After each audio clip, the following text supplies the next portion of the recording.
Abdullah Al-Ma'wali here. Lately, my social media feed has been filled with catastrophic news from around the world, and I'm sure I'm not the only one. I'm sure the rest of you are experiencing the same.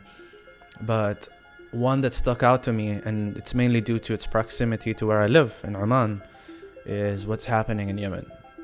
So I decided to look for someone in Yemen to have a conversation with, to try to understand a little clearer about what's going on.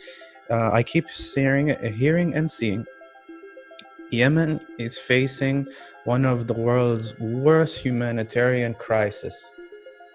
What do you think of that statement? I think we are facing that since long time. They're just using it now, but we are facing it since long time. This is Ammar Derwish. Ammar lives in Aden in Yemen and is a doctor, a general practitioner. Graduated in 2013 and practiced medicine for almost 2 years until the war started. Then I became part of one of the international NGOs until November 2019. Just maybe a few months before COVID-19 starts. And I had to return back a little bit to medicine, even when I wasn't comfortable with that. Why were you not comfortable with that? Because when I joined the Faculty of Medicine, I thought about medicine is something different than I'm seeing now. After I graduated, I was jumping from hospital to hospital because I wasn't comfortable with their system. It's become like more as a business than it is as healthcare. Yemen has been in conflict since 2014, and there's a lot of politics involved, which we're not going to get into in this video. I mainly asked Ammar questions about the current state of the country through his own personal experiences as a doctor and just as a human being living through all of this. The situation that is in Yemen, unfortunately, has been bad before the coronavirus hit for several reasons which we're not going to get into. But can you just describe to me what life in Yemen, and particularly in Aden, was like before any news of coronavirus came in? What was life like there? The chance of you died or got killed is higher than any other place in the world. For food security, it's very bad in Aden, and not just in Aden, in whole Yemen. I'm afraid, the conflict made it worse. But if you ask anyone, people are really have a lot of trust in their beliefs and in God, and so it's very difficult. Prices are really insane. If you compare it with even the most expensive cities in the world, you will see that we are more expensive than yes.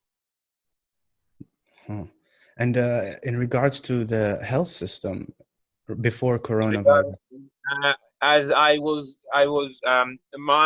my little brother had an accident in 2018, and during the accident I was telling my brother, and I was keep telling anyone now, and I was keep telling my brothers too before that, don't get severely sick in Yemen, because you will die. You will not get a room, you will not get a bed, you will not get any care. It's very difficult to find a place that you trust that will give you the proper care. There is no any monitors to the health service.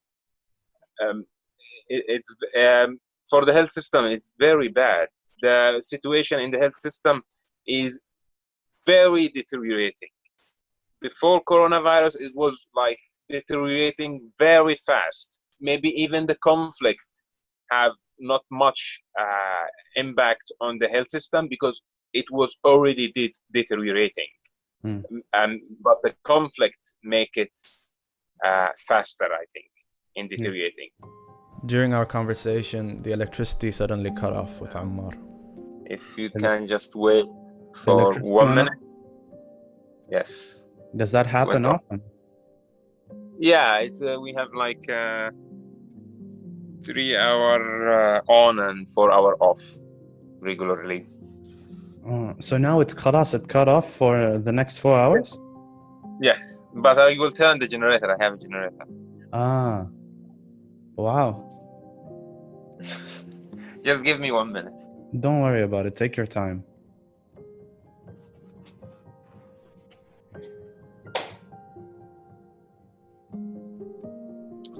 You're back.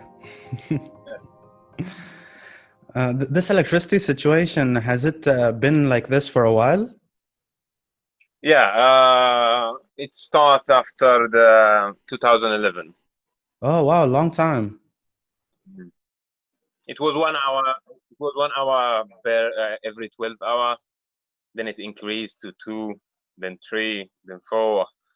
We then went back to our conversation. I asked him about when he first started noticing COVID cases appear where he lives. There were some cases already in my neighborhood and everywhere, but I wasn't accepting that this is coronavirus because Yemen is isolated. How the virus will enter when there is no one can bring it like the virus should be transmitted from person to a person, but we don't have any access to other countries, and our airports and borders are illegally closed. So how we have the virus? And at the beginning, when I was seeing some people, some patients, symptoms are more as a flu-like symptoms, like it's flu. Maybe there is a little bit of differences, but I was acting with it as it is a flu. But then when I saw that it is jumping from one to another very fast, and people got sick in a very rapid manner. So I thought, yeah, this is not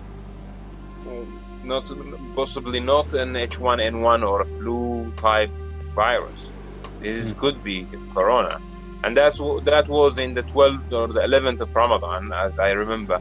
I was still in some doubts. I thought, yeah, is it corona? Is it not? It could be corona, but who knows? We can't be sure. To say this is a corona patient, you have to identify the virus. And to identify the virus, you have to do the polymerase chain reaction test, the PCR test. And this is something, it's not available. And even when it is available with the government, if you refer to them a case and they accept it at the end, because they don't accept anyone, they don't share the results. So there is no transparency. Only God knows. It was scary because everyone is getting sick. In every house there is someone sick, and it was scary because you see people that you know, and because they are in their middle age, and they have maybe some of the chronic diseases that they are living with it since long time, but they can't cope with that. I remember many of my friends were sick. I remember many. I remember. I really don't want to remember that period, because Ramadan is always was like a happy month. All people come together. Markets are full. Streets are full with people playing. Mosques are full. People praying, or people were talking, sitting together. But the last Ramadan was very scary. Everyone was wishing that this month should go. It's looked like it's cursed Ramadan. It's very difficult to recall the memory, but it was very difficult memories.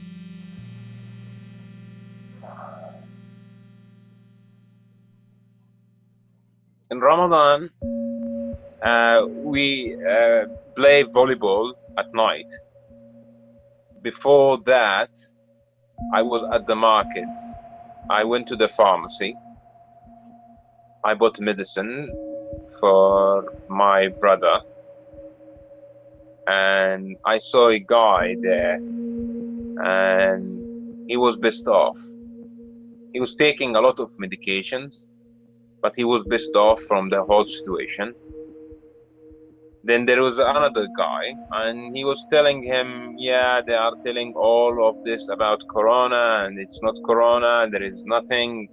People should be okay. And the other guy who was taking a lot of medication, he was saying, yeah, it's malaria.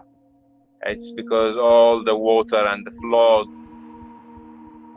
Then he took a lot, the bags of the medication and one big box, and he left. Then minutes later, I left after that. Then few hours later, I was playing volleyball with 2-3 other friends. Then the game started to be more stronger, and many people came. Suddenly, a guy who's a relative to the guy who I saw at the pharmacy came, and he stopped, and he said, the mother of that guy that just died, who he was taking medicine for her.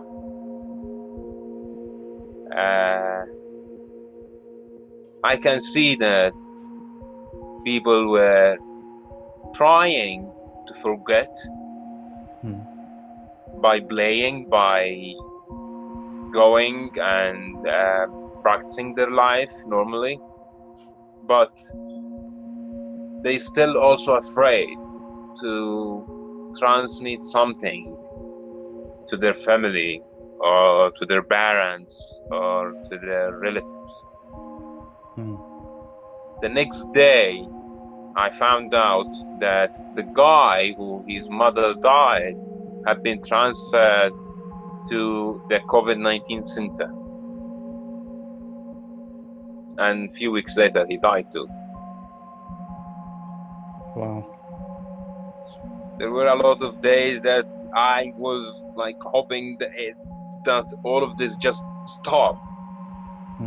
I don't remember specific day, but I remember that all days and nights were connected. I wasn't sleeping much, not just me, many other people. It was very difficult. It was rough. The end of Ramadan was the worst. Ammar kept referring to all of his experiences with the pandemic like it was something of the past, while the rest of the world is still in the midst of it, which I thought was kinda odd. So I asked him about it, and he said that in the middle of June, it all stopped. There is no any phone calls, nothing is happening right now at all. It's You mean the suddenly... case, they're not increasing, there are no more No, cases? no. It all stopped now.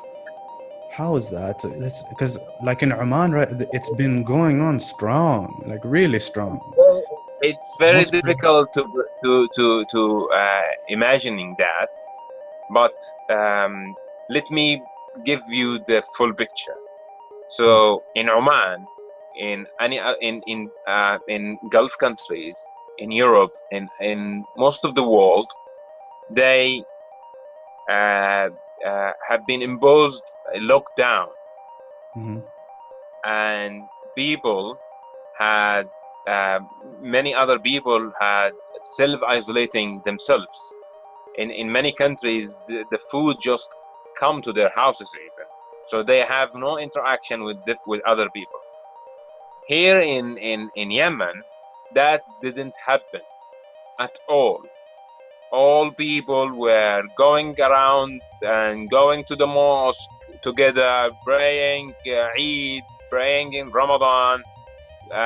There was no any lockdown have been imposed by the government, and only maybe you can say 5% of the people had made their own self-isolation, because some of them are like more educated, we can say.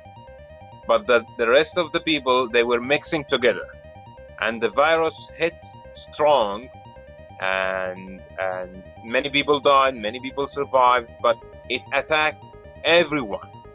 So Like, you're saying that I the don't. majority of your population right now has coronavirus, and that's why the cases have stopped going up, Yes, because majority of yes. people had Like, it. if you watching some of the analysts and the news, they speaking about the curve, how to make it flat and to not You make it. guys just went up. You Yeah, we went to the top, then just gone. An image that keeps haunting me. It's you keep saying these images of from a drone that is Mm. flying down with a bunch of fresh graves, so many Yeah. fresh graves. And it's crazy to me. Actually, I never thought of it until you told me the fact that Yemen didn't flatten the curve. Yemen let it soar, No. and it Yeah. and the result of that is massive casualties, and all Like, these deaths. the people who think about flattening the curve, Hmm. they don't want for the disease or the sick people to make a problem or collapse the health system, because there will Yes, be a yes. lot of people going to the trusted health system, and then the health system will not be able to take all of this and will collapse. But Hmm. our health system is already collapsed. Yeah. So what's the point even? The health system was already fall down. With Corona, it stopped. Now it returned back to the falling down situation. So it So returned back to just being really, really bad still. yeah, it improved, because what was during Corona attack, every hospital had been shut down. They stopped the hospital. You are not allowed to go to a hospital. So if you have a heart attack, if you have broken bone, and you want to go to fix this stuff or to get medical attention, nobody will see you. If you have an eye problem and you want to see a doctor for your eye, you can't. You have to know the doctor and to make it with some kind of connection. But you can't go just to a hospital and see a doctor. Everyone just stopped. Like, if you go to a hospital and the hospitals are only dealing with emergency, now it returned back to the same deteriorating system. I keep saying to the people who I know, if you got really ill, or you do an accident, you will die here. I keep hearing and seeing Yemen is facing one of the world's worst humanitarian crises. Mm. What do you think of that statement? I think we are facing that since long time. They're just using it now, but we are facing it since long time. Yeah. Based on all of this, what does the future of Aden and Yemen in general look like? I don't know. Do you have We hope? are not. Uh, I should have hope because I'm a believer, but I can't see it.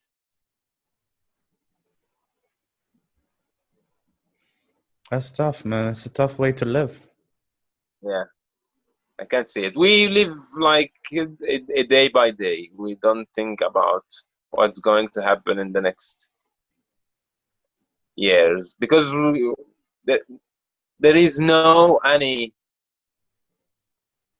Uh, I don't know how to say it in English because this is. I don't see a basis of hope even from a distance. There is nothing. Like very complicated conflicts and very difficult situation, very deteriorated system in everywhere, not just health. The whole infrastructure is deteriorated, and yeah, the education level is very low, so it's very difficult. Hmm.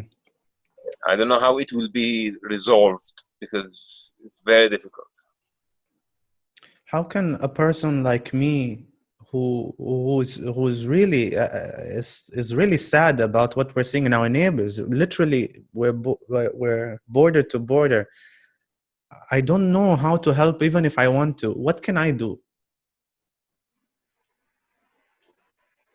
Maybe brave for us. Hmm.